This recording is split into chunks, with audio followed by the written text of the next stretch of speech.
I'm your host, Connor Sherman, and this is the Confident Defense Podcast. And welcome to another episode of the Confident Defense Podcast, where every week I'm sitting down with CEOs, VCs, and security executives to have these really honest conversations about how we as security and technology leaders can show up and win the infinite game of cybersecurity. So today we have our incredible co-host, Stefan. Stefan, welcome to the show. As always, Connor, I'm super excited to be here, and I think we've got a great episode lined up with Terry. Yes, we are going to be talking about something that's really near and dear to my heart and everybody else who's listening about this. But let me intro Terry here. So Terry is the founder and CEO of PhishCloud. He's an ethical hacker with 20 years of experience in the cybersecurity industry, and he's served a broad range of technical, analytical, and leadership roles in his career. Terry is a serial entrepreneur with a passion for IT and OT, which is the IT and OT, and security and solving complex challenges. And he holds a BS in information technology from Capella University and several cybersecurity certifications. I wanted to get Terry on the show here because I wanted to ask you, my friend, what's going on with this billion-dollar problem, which is phishing, and how do we stand a chance at solving this thing? So, Terry, welcome to the show. Thank you, Connor. Thanks for having me. So, like I said, the reason I'm really excited to have this conversation is when you and I got introduced and I begin to understand how you're approaching phishing, I begin to realize this is far more than just an email problem. So we got a lot we want to talk about today. But the headline item here is that in 2020, phishing cost America $1 billion, which is not $1 billion, my apologies, $1 trillion. It's a T, not a B. I'm like, okay. I was going to say. Yes, no, I don't want to write off. But which also is amazing because in 2018, that was only it was only $500 billion. So in the span of 2 years, we've doubled the amount. So this is a huge growth curve. So all I have to say is to all my adversaries listening to this, you're in the right industry. It's a growth vehicle. So Terry, tell me, how do we begin to solve this trillion with a T dollar problem of phishing? Well, I wish I had all the answers, Connor. That would be fantastic. But I have to rely a little bit on experience to answer that. And my background, you mentioned ethical hacking. I was able to actually spend a lot of time sending phishing attacks and working with those challenges. But really, because of when I started in pen testing and started doing red teaming, we were the original phishing simulations. We were the people who were out there doing that. And then, a bunch of people then started doing additional phishing simulation and training. And that's kind of the market approach today of how do we solve this challenge. Well, what I realized and what a lot of other security professionals are realizing, I think, is that people are actually the key to solving this problem. And in almost every other aspect of cybersecurity, people are talked about as if they're dumb or stupid, or they are the biggest risk, the biggest problem. And they are the biggest risk, but I don't think they're stupid and dumb. I don't think they're the biggest part of this problem. I think the biggest challenge that we have as an industry is that people have not been included as part of security solutions. They've been specifically excluded. And that means that in this case, you're excluding the target from the solutions. And training is just not enough. We have to do more. So is this a class of where security has shown up to solve security's problems without even thinking about the customer, our employees, in mind? So we've built products that are just hard to work with, gross. Is that part of that friction part of the problem? I think what you see is, organizations they a lot of times have to listen to the security professionals of what do I do here, and then what we really had was the first shot at this was, well, let's educate the users. And that makes absolute sense. We still need to educate people. Learning is a huge piece of that. I think where it starts kind of getting more difficult is when you actually have now the cybersecurity people are saying, well, we need to test and see if this training is actually working. Right. So how do you do that? And in most situations, okay, well, we'll send a test. Right. And so that's where this phishing simulation comes in. And what you actually find is most organizations after they've trained their employees and then start doing phishing simulations, they're like, okay, well, now we need to give our employees a way to report phishing, right? So they'll implement some level of email box security that lets a user actually report a phishing attack. And the challenge there is now the users have a little bit of an education that there is a problem. They don't necessarily know how to recognize the risks. So they're getting these simulations, which if they mess up, they feel bad. So it actually creates this emotional trauma within companies that turns into cultural problems. And that those are the sort of things that we're trying to avoid with newer technologies, with new ways of approaching it. Is we need to look at actually helping the user be smarter, and that means giving them real-time tools that allow them to actually be part of the solution. And I know it sounds super simple, but man, that's revolutionary. It's like, hey, the people that we're trying to protect, let's empower them to make good decisions. right. Yeah, that's so. Tell me a little bit more about. I want to dive into some of these details, but like just for framing for the audience here, who's not familiar with PhishCloud, you have a bit of a paradigm shift in how you solve the problem. Would you mind just like talking about that for a second, just so we have that as a kind of a framing for the rest of the things? Sure. I think the first thing that people need to understand is that phishing itself, as you mentioned earlier, is a communication problem, not an email problem. And we need to remember that as companies and as individuals, that attackers will use any communication channel they can to get to the users, because that's the most susceptible place, the most susceptible way to get into an organization today is through the people. So what we realized was, if we focus on making a tool simple, so what we did was make it like a traffic light, right? Green, yellow, or red. And we made it so that it works across multiple browsers, any application on the desktop.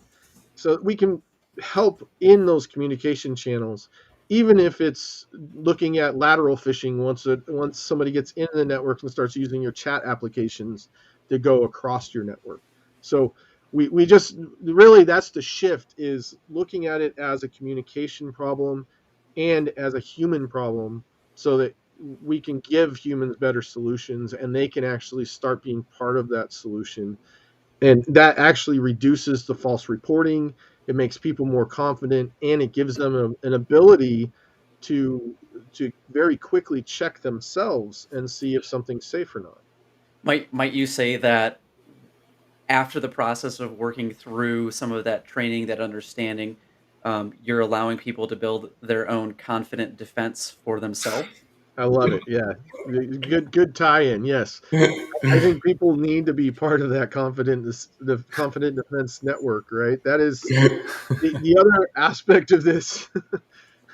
The other aspect of this that we need to realize is that the data that is collected for phishing today, and the previous approaches of send all of your email traffic to us, right? MX Mhm. redirect, send all of your email through us, and we'll make sure that it's safe.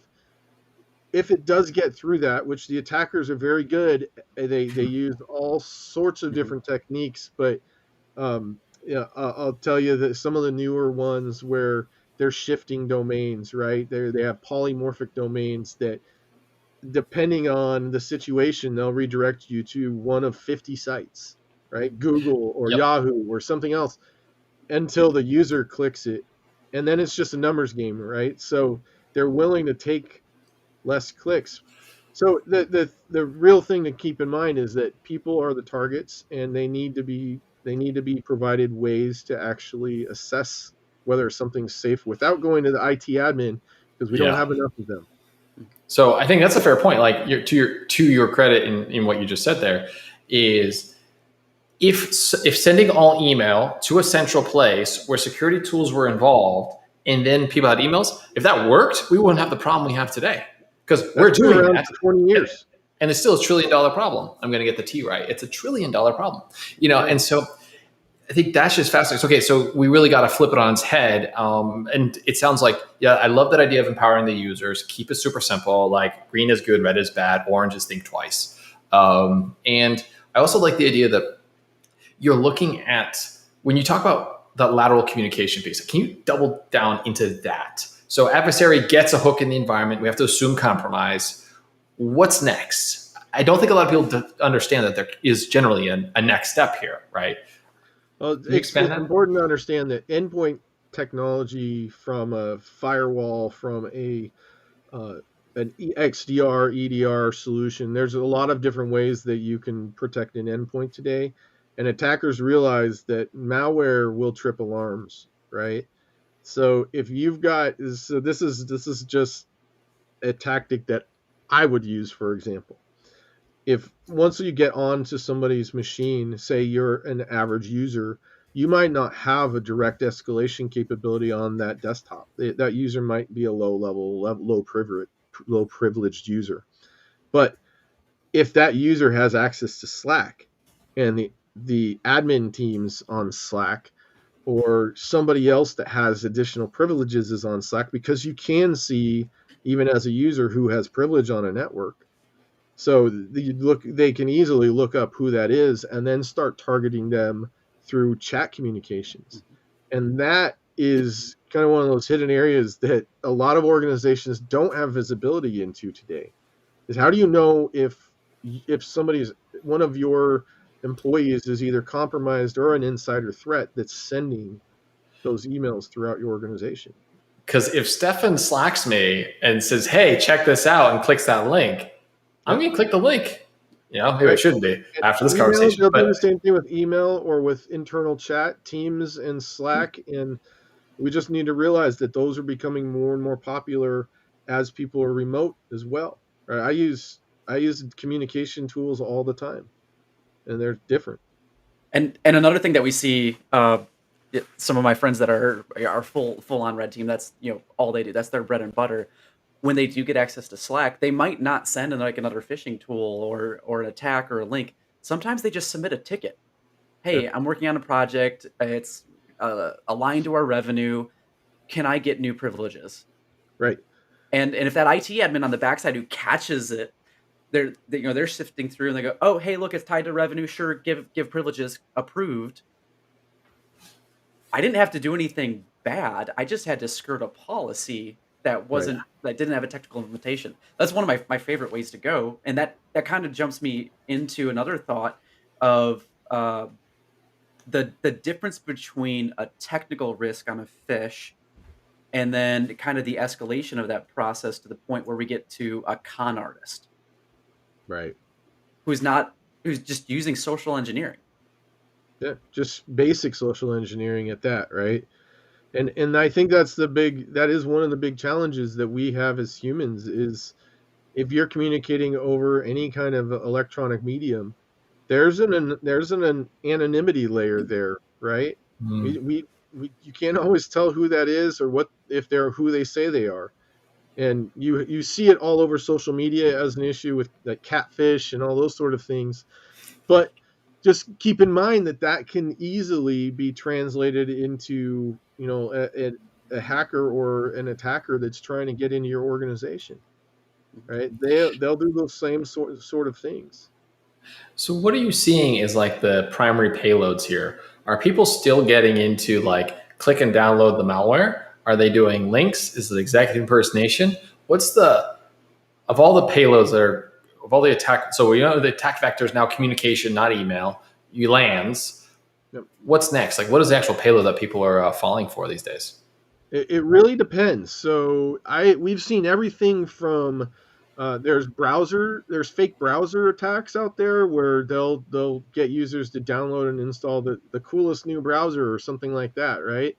And that whole browser is just compromised. We've seen a lot of it's primarily being done via password collection today, Mm. right? And two-factor authentication helps with that, but there's also a lot of techniques to start bypassing that.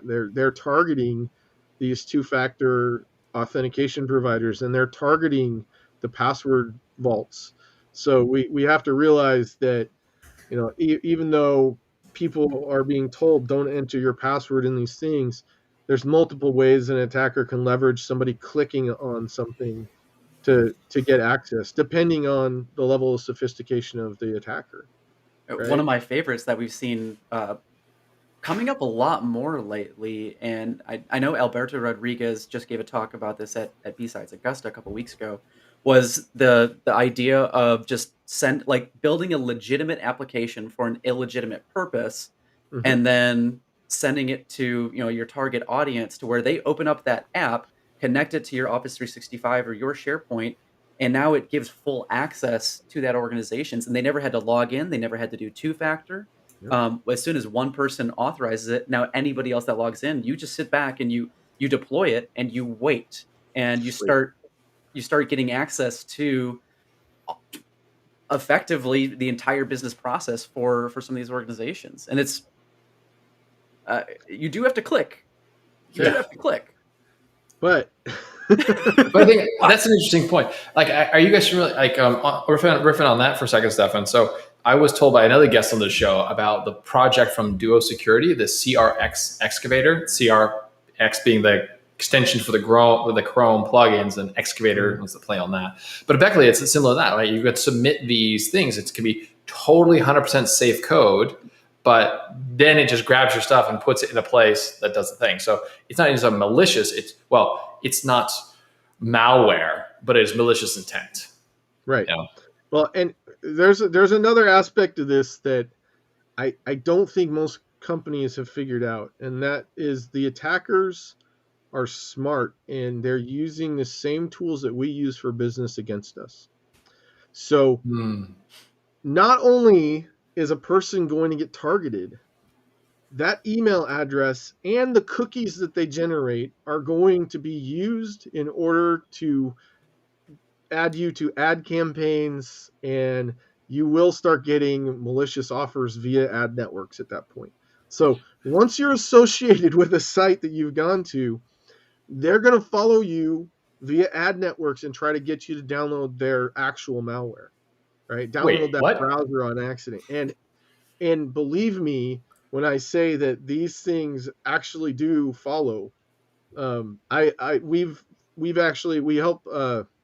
One of the fun things that we're excited to be working with is training new security analysts. And because we're a pre-anonymized data set, I was going to get into that earlier, but I kind of went off on a tangent. As But we do, it's one okay. of the challenges, one of the bigger challenges with phishing is how do we share intelligence when it's at the MX record level.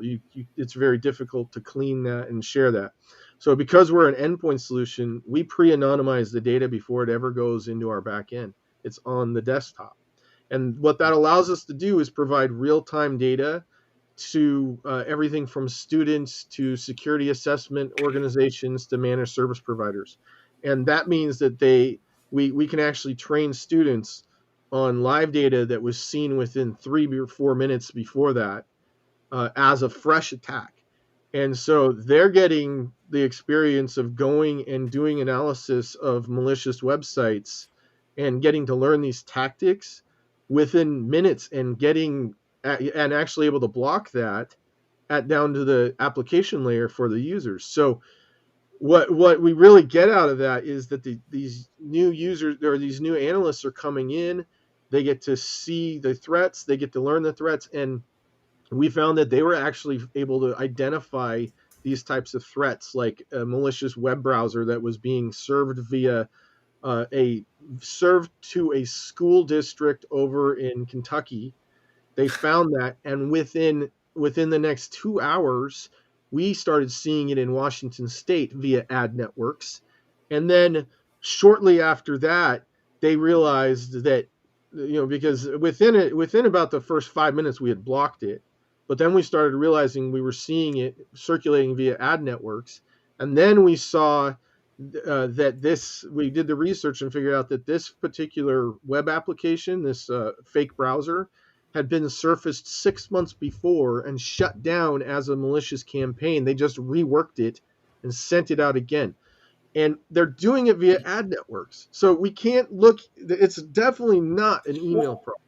Yeah, because I mean, like at that point, it's a Google problem, it's a Facebook problem, it's any of these ad campaigns who are just unlabeling who are the infrastructure. I mean, you can't go shut down Google's ad network. You can't go block that. You break the internet. So But Google, Microsoft, and there's actually in December of last year, Microsoft released a nice write-up.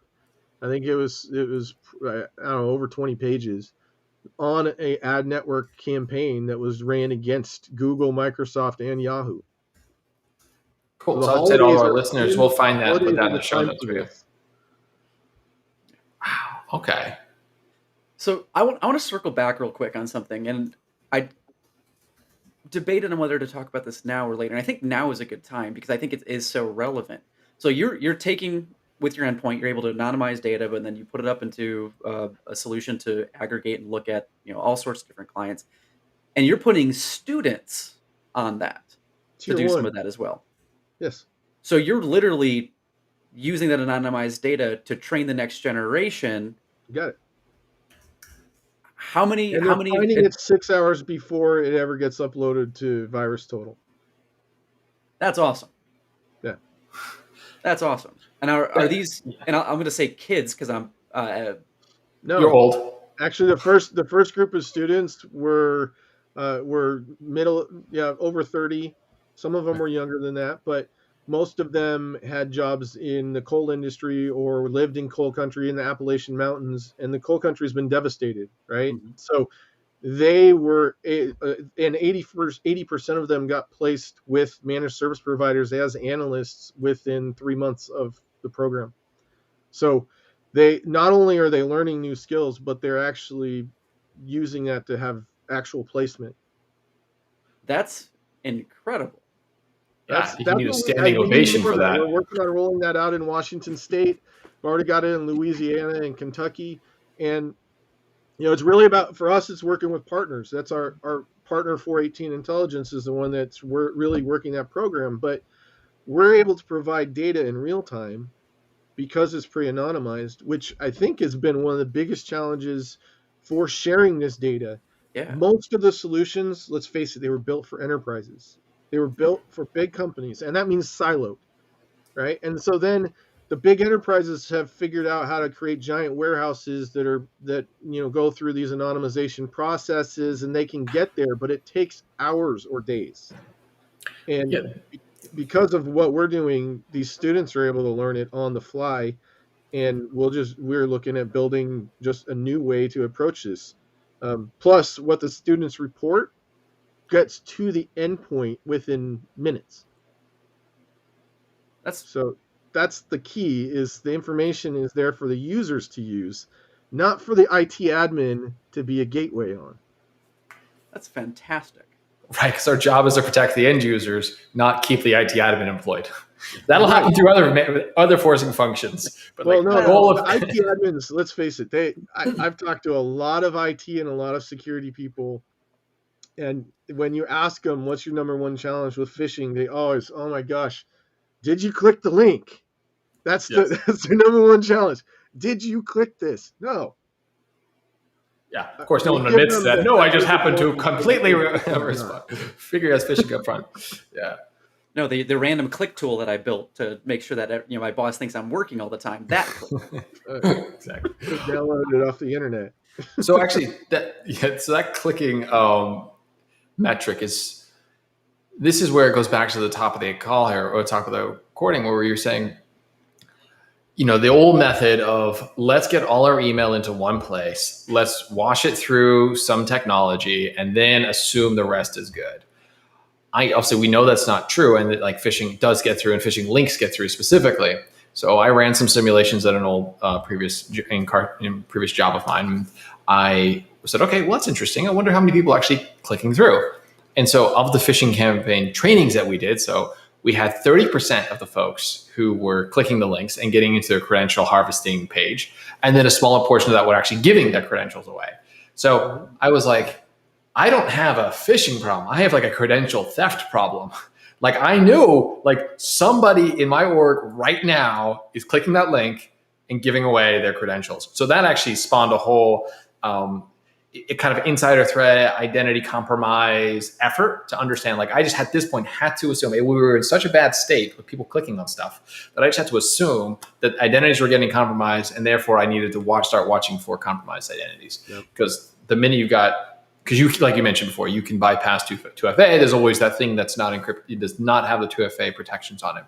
So, but again, I built this program around the outset of that. But the piece in the middle was they clicked the link. So if you're telling me that now, if you were to do this again, Connor, you should actually focus on bringing intelligence in the moment on that link, empower your end users so they know not to click the link, regardless of it showing up in their email, their Slack, or whatever, wherever, their browser.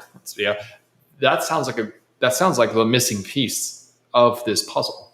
I hope so. That is so one of that's what I saw as a pen tester, and I always share a story about the one assessment I did. We actually successfully got in, and I'm the person on the other side of the screen, right? I have had plenty of people change their passwords to call me names. I've had plenty of people go the F away becomes their password. They know there's a problem, right?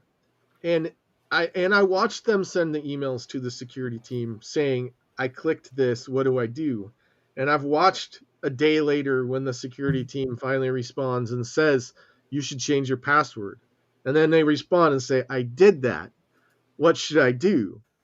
And those are the sort of situations where it's like, we do not have the support or the IT or the security teams staffed to the point that they can respond to all these threats for the users.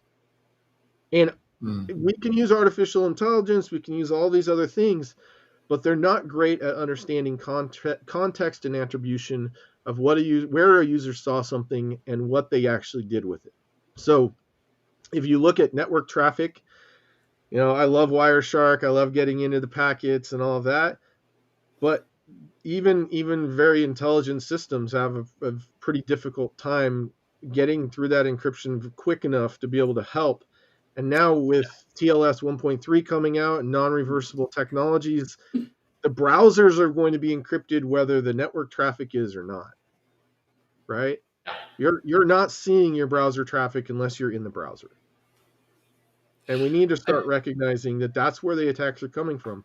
We built a whole ecosystem inside the browser. I totally agree with you. We built like Chrome OS. We've actually built a whole operating system inside the browser. We built the whole lives are just inside the browser. Our whole entire businesses are around there. And I think you're absolutely right. We got to get into the business because the EDR just says Chrome.exe. That's all it says. Chrome.exe is making network connections. You're like, well, it's kind of supposed to do that. So, but you're right. Like understanding, are you running a JavaScript payload there? Are you able to just do, as you were mentioning earlier, Stefan, does this app have inappropriate permissions to that other app to steal the data? Are we doing credential movements through that? So I agree. And you're right. You can't see any of that because of browser isolation technologies, which protects us from like a beef hook in one place, exploiting us elsewhere. That's great. It also makes us blind unless you're in the browser, right? In that privileged state. And then you've got to look at it from an IT or a security administrator's position and realize that you have different users that like to use different browsers. So now how do you aggregate that data as a smaller mid-sized company between all the plugins for all the different browsers? And so that's one of the challenges, and that's why we went with an endpoint that acts as a hub and spoke and lets you collect that data, but also protects the user's privacy and also anonymizes it in a way that that's where some of our secret sauce is. So I don't want to get into too much of that, but please keep our secret sauce yours. I don't know. Well, maybe it's not. It's what we're doing. It's working. It's working if you're catching all those ad networks up front like that and taking coal miners and turning them into cybersecurity analysts. Yeah, something's working here. It wasn't the miners. It was just people that worked at the mines. But they do make a lot more than they used to, and that's the key. Is we're helping them survive and helping them do better, both monetarily and job wise, so that they can actually contribute to this huge problem.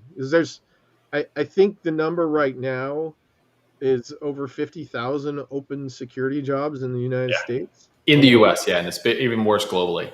Yeah, Yeah. this next generation. I know you're singing to Stefan's heart here. Like, this is a big thing he's focusing on. Is like, how do you get the next generation of, regardless of their age, like how do you get the next generation of folks to come in and get going and change their careers into something which is super exciting and fun and desperately needed in the Right. cybersecurity space. Yeah, And I could talk about that all day, but what the thread that I wanted to pull again was circling back to some of the malicious ad networks.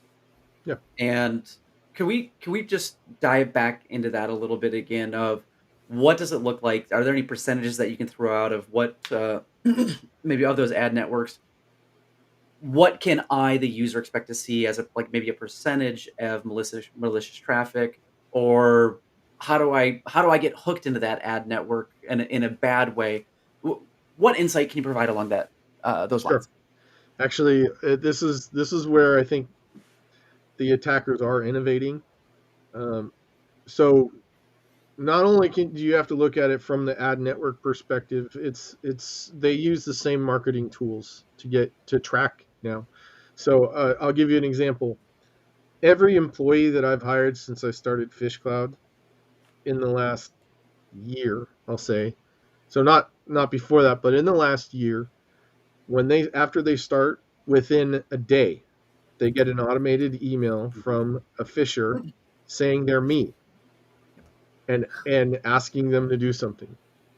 And it's very clearly an automated email, and it's very clear that all of my employees have received it. And it's within a day after adding the change to LinkedIn.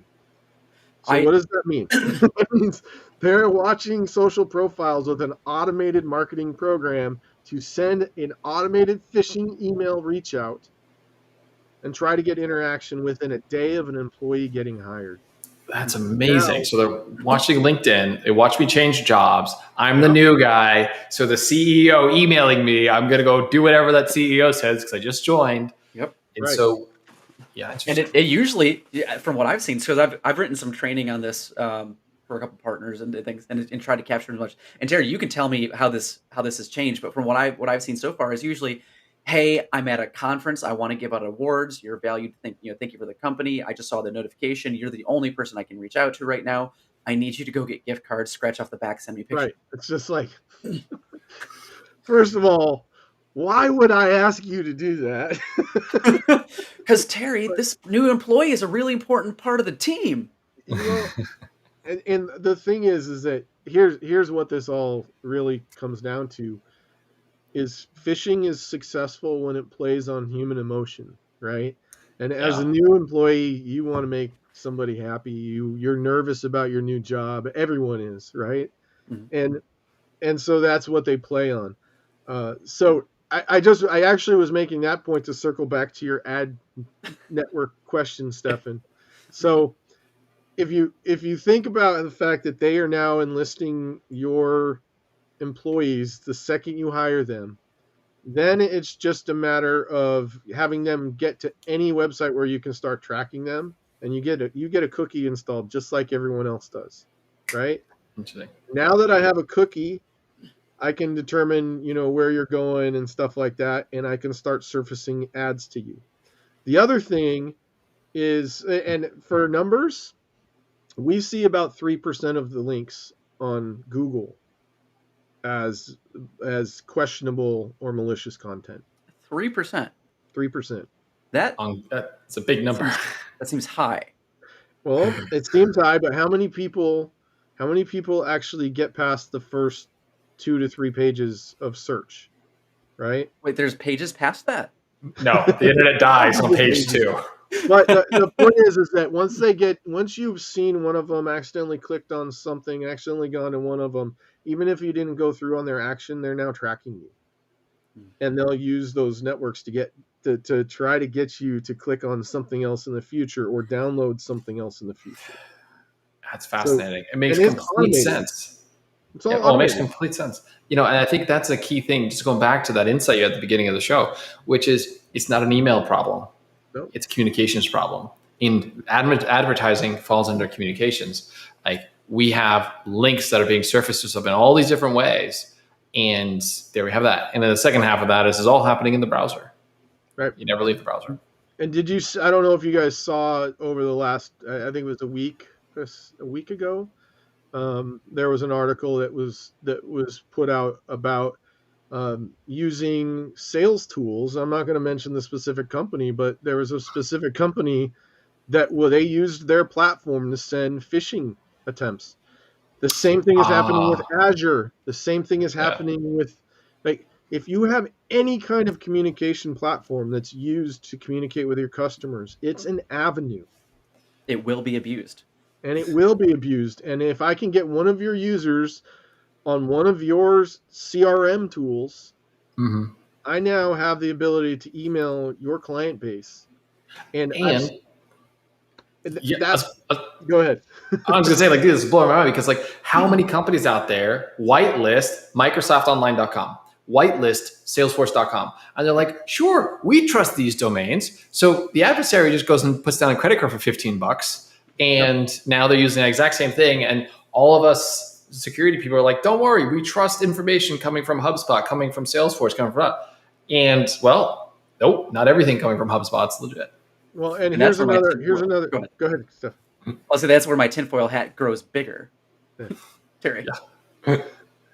So the other thing to keep in mind is, and this is what I've seen as a challenge, and maybe I just haven't found the right source yet. So if you guys know where this source is, but let's say that they are using a service in the cloud, and they do spin up a phishing site and do get people clicking on that and going to that. We can monitor all the DNS records we want. That's a subdomain of a company. Mm-hmm. Yeah. Are they surfacing their internal DNS records so that the rest of the world can know what's being stood up on their services? Probably not. Right? But, okay, so if we're watching DNS and we're trying to figure out if it's coming from DNS, which is a common technique, we use it as well. But that's where you start realizing if they're using a separate service, they're not going to show up in that way. Yeah. You have to go ahead.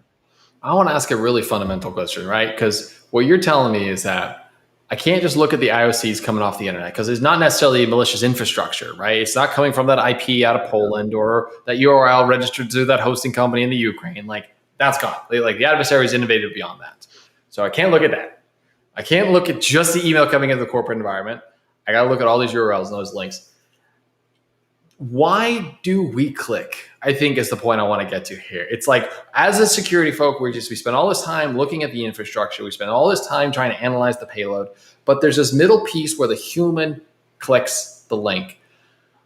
Why do we do this? Like, what is your thought on this? What is the humanness of the victim here? And I'm just curious if you have any insights around that. I'm not a college professor. I've talked to some great people, like, at the University of Washington, and they can get down into the weeds on that. So we're working with them on this challenge. But one of the things that I always saw was that, first of all, you can disguise a link. Mm-hmm. And marketing companies do it all of the time. Mm-hmm. It's how they track it. Yeah. Right? So marketing companies are doing it. That we can't look at just a shortened URL and say that's the problem then, right? So the piece of it is that I've always found interesting is the human emotion, right? Human emotion oftentimes trumps logic, right? Even for very logical people, when you get emotional, you do stuff, right? So a lot of it's the targeting, right? How are they targeted? What is said to them? When I was doing more targeted, like, actual spear phishing, right? I would go learn as much as I could about the user on Facebook. And I'm like, oh, they love Harleys. That's an easy in, right? Or, hey, they would love a coupon for the local bowling alley.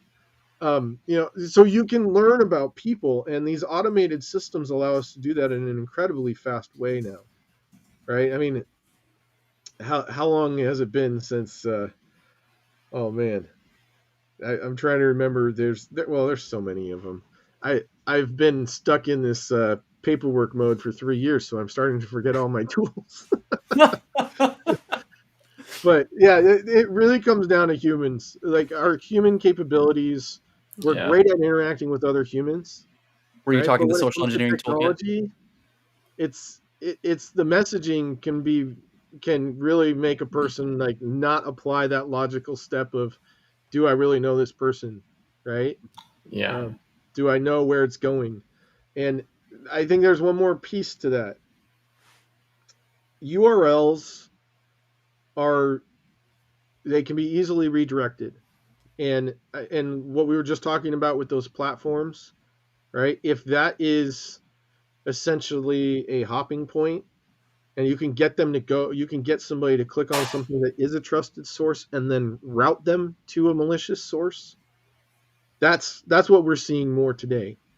Hmm. Is they're actually tricking more people by sending them what should be a good link, or even going to the point, if they can change it on a website, on a static site, they'll do it, and they'll change it so it points to some other site. And so that's what we've got to realize is they're not just playing the emotional game of, hey, you have to click this because you've been compromised, or you have to click this because of this, but they're also able to use these services that look legitimate and then redirect to a bad site once in a while. So you have a Yeah. 20% chance of getting through the filter and a 1 in 20 of somebody clicking on your malicious link. You're saying And that's not 60% of the time it works every time. yeah. So, mate, like Terry, you've been just an incredible wealth of knowledge here, and I really appreciate you bringing this. Like, as you can tell, my mind's like, okay, I need to reorient my threat model here. Like, there's some missing components here, and you guys, and of course, your company is doing something really specific about like that, the empowering human, which is I am a huge fan of because I think that humans are an asset, not a liability. You know, they belong on that side of the spreadsheet balance sheet, not the other one. So I just want to thank you so much for being such an incredible guest here. But before we let you go, we always ask two questions of our guests. And I want to know, actually, the first question is always Stefan's question to ask. So, Stefan, do you want to ask about career advice? Yes, I do. So, Terry, it is 2021, October. If you were going to give the, let's see, 10 years ago, so the 2011 Terry advice, what would you give that Terry advice for right now? Oh my gosh. 2011, that was when I was in my first company, and we were assessing every industrial control system platform we could get our hands on. So that was a very fun time.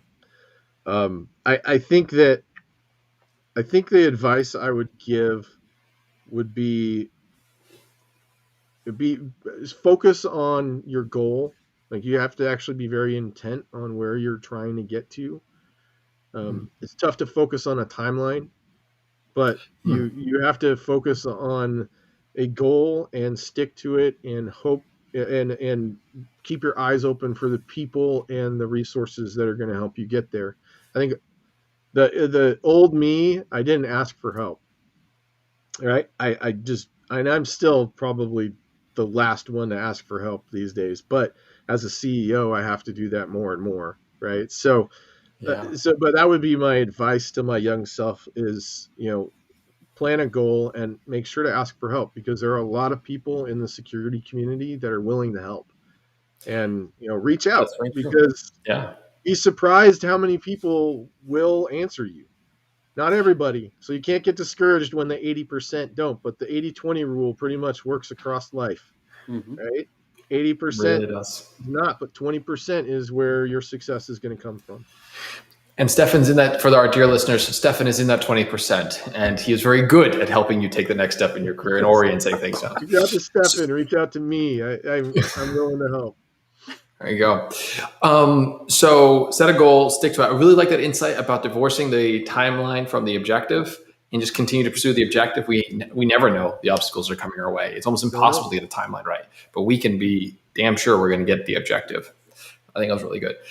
And the second thing is, May, I'm all about innovation here. So as for security and technology leaders, what is one innovation one change, either technically, a framework, an idea that you wish everybody would adopt, and us as security and technology leaders would just get into our programs? Well, I think that's probably a really easy answer for me based on everything we've just talked about. And that is start treating employees as an asset in cybersecurity rather than a problem. And and I think by doing that, they're going to realize that their people actually can share information, they can help.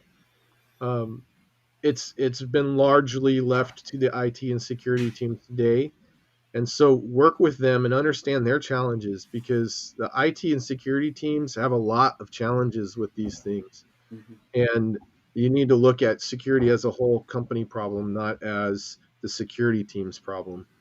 One more piece, just in case, just as an Mhm. additive to that, IT and security are not separate things. IT has to have security involved these days. If you don't, it won't work, or it's going to be very short lived.